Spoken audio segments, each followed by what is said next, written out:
Canberra ne s'est que peu exprimé sur la décision de Beijing de suspendre le dialogue économique stratégique global avec l'Australie. Les experts affirment que cette décision aura un impact limité sur les relations commerciales entre les deux économies.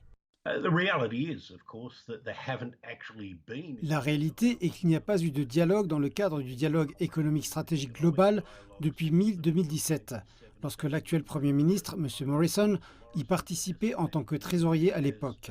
Bien sûr, comme nous le savons, il n'y a pas eu d'autres interactions au niveau ministériel entre la Chine et l'Australie au cours des 2 ou 3 dernières années. La décision de la Chine est considérée comme une réponse à l'utilisation par le gouvernement australien d'une nouvelle loi sur les relations extérieures le mois dernier pour démolir essentiellement l'accord de l'État de Victoria avec la Chine sur l'initiative Ceinture et Route. L'Australie, sous notre gouvernement, protégera toujours les intérêts nationaux australiens. Les relations entre Beijing et Canberra se sont sensiblement détériorées depuis que l'Australie a mené la charge l'année dernière pour une enquête internationale sur les origines du coronavirus. La Chine a suivi avec des restrictions commerciales sur plusieurs produits d'exportation australiens, notamment le vin, l'orge, les fruits de mer et le charbon. En dépit de ces restrictions, l'excédent commercial de l'Australie avec son principal partenaire commercial est resté important.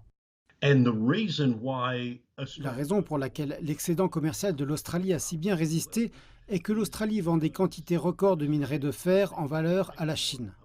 L'Australie est le premier producteur mondial de minerais de fer qui bénéficie actuellement d'un coût record.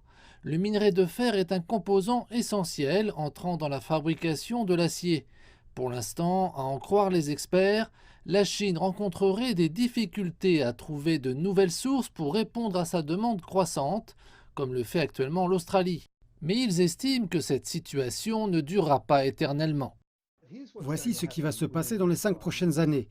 Les prix du minerai de fer vont baisser et nous ferons face à la dure réalité des exportations de minerai de fer vers la Chine accusant une baisse de 40% par rapport à la même période l'an dernier. La suspension du dialogue économique stratégique global n'aura probablement pas d'impacts économiques immédiats, mais certains experts estiment qu'elle illustre la détérioration des liens.